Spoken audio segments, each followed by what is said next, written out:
Pathian Thuchah longai tha ilangin mun nemi han chierlan kan dua hmasain chanchin tha mathaya ziak bungli chang som pasari thu chau hi longai tha ilangin sutachina chuan I suan sim ro van ram chuan nai to e ti in athil tran ta a tin thupuan bung ni chang som ni le pakhat atangin longai thaleng u tin sim na turin an ne na hun bi atuka nima sela mi ngai achin chu asim du lo ngai te ama chu kum khuma kapai do na ni awire tu te po chu athil ti chin te chu an sim san lo zongin seom na satak a kapai bokang apa te chu re in ka ti hlum bok anga ti chuan kei he ril ru le thinlung en tu ka ni ti ko ran ho zong chuan an hri ang thu kan thiar te lalpan malmi som sakro se amen tong tra yang u lalpa tununa hian I thucha puang chuak turin kanin buat saya hei zonet kebul net uak te helai hmuna in bun ve in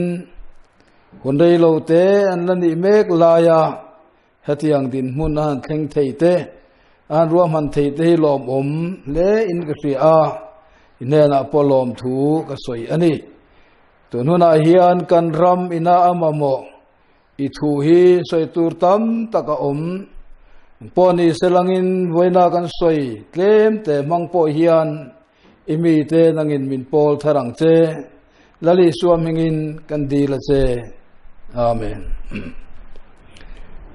wena hian kan thu puyata na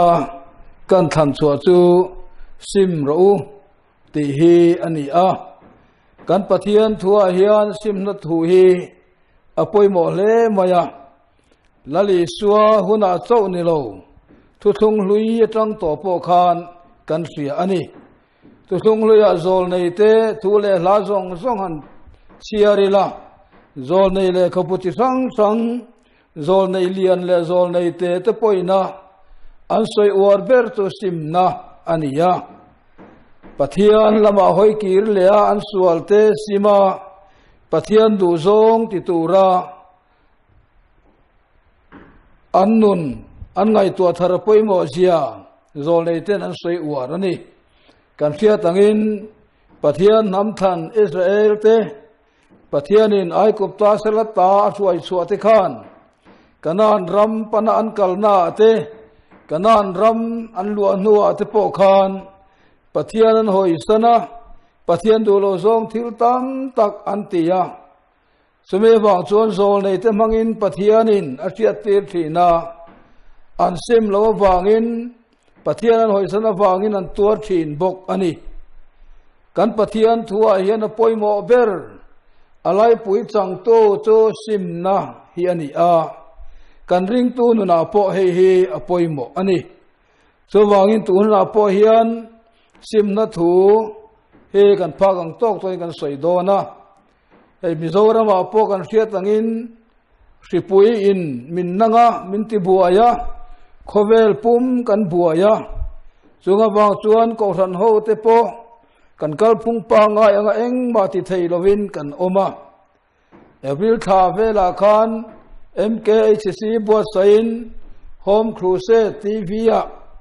a zonet le LPA sate kan enthina khada kan thupui kha simna tinia tununa po hian kha thu bok kha karil ro oma chowangin sim poimo zia sim hi enge om zia ti te tununa hian kan zero do nani hei sim na poimo dan hi thu thung hluya chuan Pathian du anga mi ten kal chuan kanan ram an lu anga ai kupta salata Pathian ruai chu khan Pathian na tum ram chu kanan ram theng tura Israel pa te kha kai ruai ani amaro chuan sim lo wangin anti suala wangin kong laga mitam tak antlum ti kan thia a kanan ram an valu po khan pathian na zol nei te manga soi tam ber chu sim ro van ti hiania sim andu na sim antana poimo na chu hei hiani kanan ram hausak na te amal som na te dong tur te le mui ngil nan nei theinan thu thung li huna chuan sim hian ta na poimo ani khovelan om laya an mal som na an tel tura wangin pathian in ami tu sim turin atia te chuan kha sim na thu ve kha thu thung thara lali suwa lolan ma khan baptist zohana chuan alo puang to ani sim ro ban ram to nai ta et in baptist zohana ron tlang awa baptist zohana chuan anunga local tur tan chin te po asoi ani te chuan baptist zohana lo soi ange khan lali suwa alo lang ta a elai tan chin tha ma tha ya ziak kan chiara khan kan chiar chin kha chumpung hle maya amaro chu malam thu kan chiar chuan lali suan thalera them na tokin ni somli le zan somli a omti kan thri a chumi nuwa chuan galili rama rong bol na tran turen na li suwa local ta a galili rama zol nei sai na lo soi lok ange khan dil kama jordan rala zebulun rama le neptali rama te zente te galili chu thêm nuaya thu te suan eng na satak an huwa the na muna le alhima thu te chunga chuan eng cholo eng chuak ta ten zol nei san lo soi lo kha helaya hian atakin galili dil kama jordan ra la khan mu turen lo omta ani chuta chuan chuta china chuan i suan sim ro ban ram chu nai ta e te na thil thana ti kha kan fiat kha galili dil kama lali suan rong bol na antana athu soi masak ber tu sim na ani sim ro ban ram to lo nai ta e sim ro pathian ram to nai ta e han ti te tu thung thar san chin tha hian van ram ti te pathian ram ti te soi ania ai ga po se thumun ania lali suan asoi tum chu he khowela pathian ram lo lang tur pathian du angami ten nun thena turin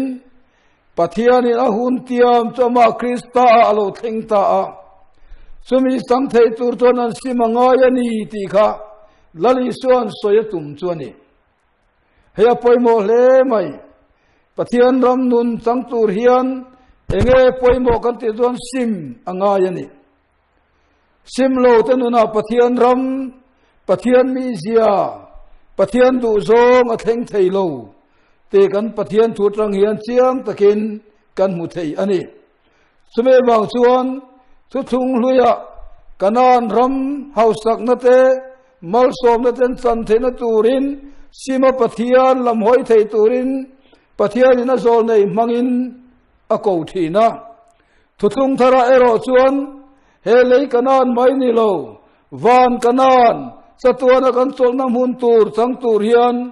he le kanom lai pathian ram kan san anga yani chumi chang tur chon kan sim apoimo ani chodolali swa sarmon poimo tak mai anu wa tang chunga thu soite asarmon dang dang te po khan ngai thaila ngon takin han chiarila ai nga na chu he sim na nun atanga thil lo lang pathian ram pathian mi zia pathian nun zia mi thinga lo lang khanira li so soi chuni so wangin sim mi kan ta na poimo ani kan tun lai khovel bo ruwa kan sia a natna city by om tak mai in khovel tuama he si hian tu ma aza lova en sarkar ma allow hek lova america sarkar te china sarkar te a khovel sarkar o puile chak tak tak antom zo to ani mi hring mit mua mu thei si lo mi hring ral thuam le chakna do thei si lo nima se voina khovel tom tu chu he ri pui hiani chu tiang ang nun chuan khovel anuai vel mek ani someni lai chuan kan ngai tuana poimo ber tur chu sim na thu hiani a Christian tlang au bu tun Thachhuah ga khan thiro pui tak mai lo lang chu he thi leng vel awang hian khovel miro pui tak tak tena Pathian lam an hoya Pathian thu lam an ngai tu zia Pathian lam hoyan tam to zia kha an ro zia ka aro pui hle mai he thi lo om tak lo theng awang hian Pathian an vel ani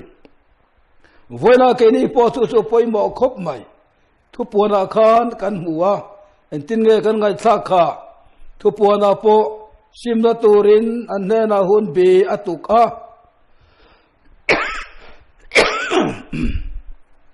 hela ya poimo ani thu por ga chiar kha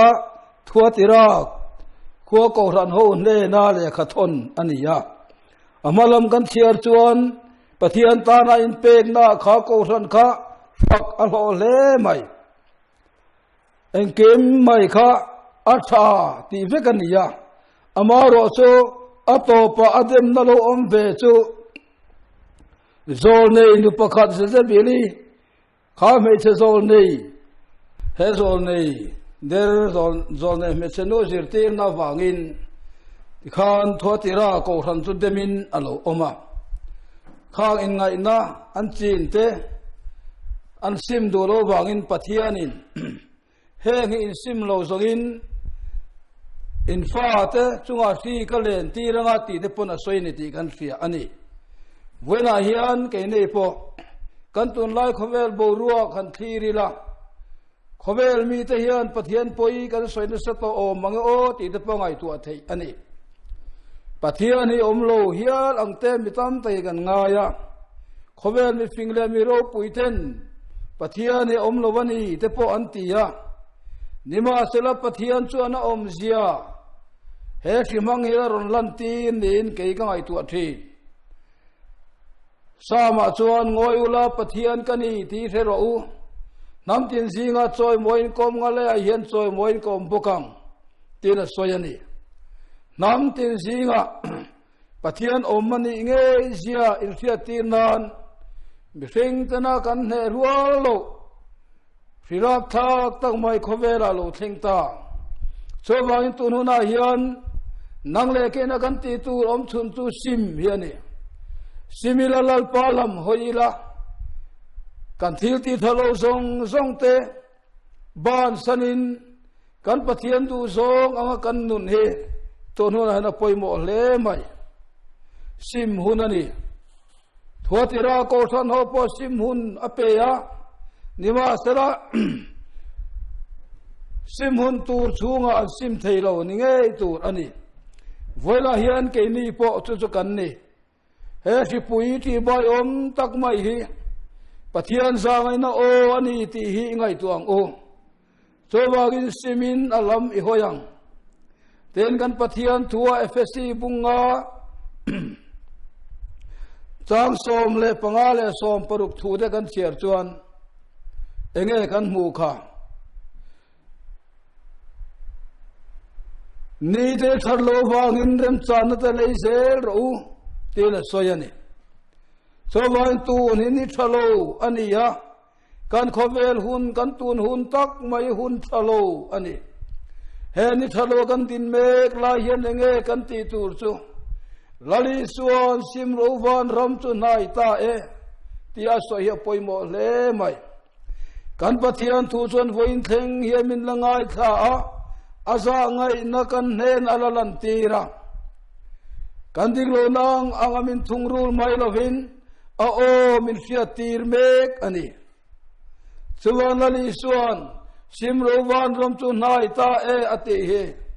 na ke na kan tharau khovel hele tanga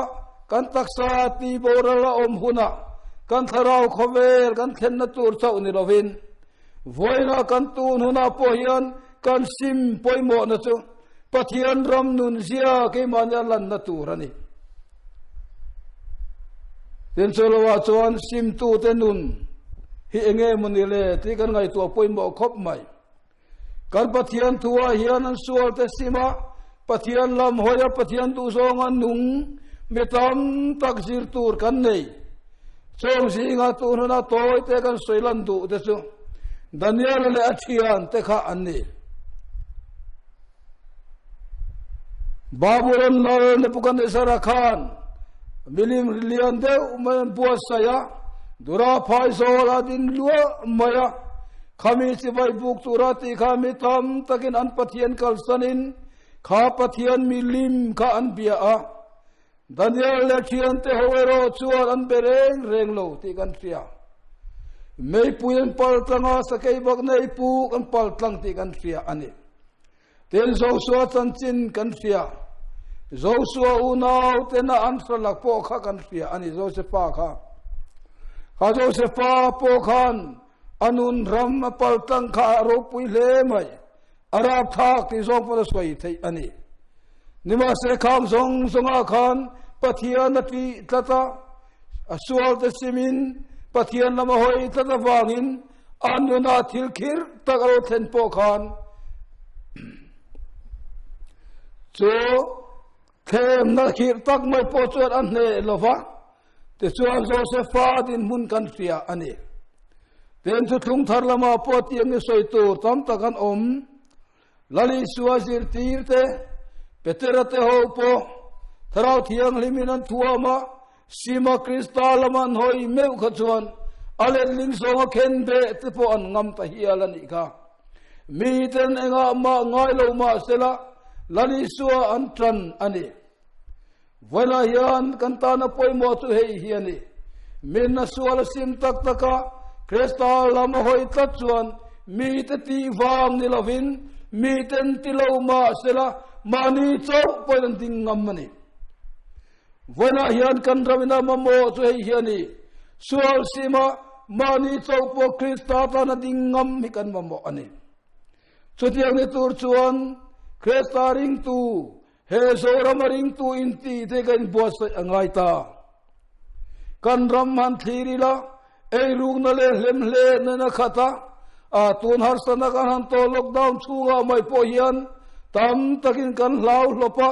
lau thoin kan ama nima sela kan lau tho na van kristalam kan hoi vak lo ni na lang tat mai tam takin har san lo them turan thira mani masialin mi te tan vo tu le mi te din mun tur ngai tu alovin pam ham takin thil kan ti du ni de pora lang tlat mai dor kai de ni selangin ama an lo nei sta de po har sat na lockdown in kan ram ka hanin khuwa khira enga tinge man la ren po to ta kan ngai tong na poimo khop mai kan o ka pathian kan tia kan na sim na nun van ram nun na lang silo tlat ti apoi ani so wangin tu na hian lani son sim ro van ram tu nai ta e ati sim tu te nu na chuan eng huna po har sana polo theng sila andik na te andin nom na te pathian laka andin om na le andik na khalan tirin om thina anmani som an om na po rinom takinan oma pathian an tia pathian tanan nung thin chutiang nun chu kan ram hian tu nun han amamo ani sowe de to zon he kan thu pui hi kan ngai tua apoi mo khop mai lale suan sim ro uwan ram chu nai ta ati hian mi janan sim lo chuan an mania pathian ram malo thleng don lova pathian ram nun khan nei don lova so chuan an tharau khovel hun tur kha atil lani voina po hian thinu pia lama van ram cha chau hi kan ring tu ni chan ani lova he khovela nge hian pathian ram sia pathian tu zong sia kha ke mani nuna alangem so wang tu ni sim hunani pathian ni sim huna ruat lat mai sim huna sim lo te nun kan Pathian Thuchah kan mu cho miao sapa le lazara mire thei de umai te khin Thuchah kan mu ani miao sapa zu khomela nuam se em maya anaya chen en kim mai kha atan har sa lova Pathian afelovani nima sela an thia femuna meidila kalaniti kan fia lazara an thivele avana Abraham ang sunga omaniti kan fia Yesuan kata femuna miao sapa au o khakan fia ni tiro u femuna kha miao sapa hian athil ti dik lo zia afia ain chirani nima ser femuna in chir khan omsia nei reng lo Abraham anena kapa Abraham lazara khan tirla akuzung mortu yan tihchhuah he me ya hel kana mani yatia nima sela tinga na omlo thu kan mu soi tip cher lo mayang choda myo sapa chonenge soi le kha leya u naw mi pa panga kalaneya chongo ne na chom mi thi thole la sara khakal sela zuk soi ro se he me ala hian kala an local velo na turin nima se pathianin pom tat lo kamyaw sapa khana hun lain sim hun tha ne laina sim lova Pathian du lo zong in nun na manga alo chapawa lo hausa en kim alo tla cham lova mire thei te khongai lova nima sera in sir huna me to so to lovani voila hian ke ni po he fi hian min mandonim konfereng reng lo tu tenge he fi min don mandon tu mar ko soi thei lo nima se Krista nei tu te sima Krista lam hoi tu te na chuan he fi hi cho rual om lo ma selangin min har sanna lo to in Krista ne na tlu ta Krista wa in thamuang takin Daniel te ho te po kha athian te khan mai puin pal tlangani chutiang chuan Daniel ngai po sakai bang nei pu ka thamuang takin omani di kan sia to no na hian hei fiang o Krista nei tu te no na chuan egang har san na polo theng sela egang nat na polo theng sela kan me sing ru chuan cholo hle ma selangin atak inamian nan meu chuan Krista nei tu te sima Krista lam hoi tu te nun chu thamuang thin so nun thamuan na nei tur chuan ho tu nu na hian simin lalpa lam hoyang o sim ro van ram chu nai ta kan lali suanati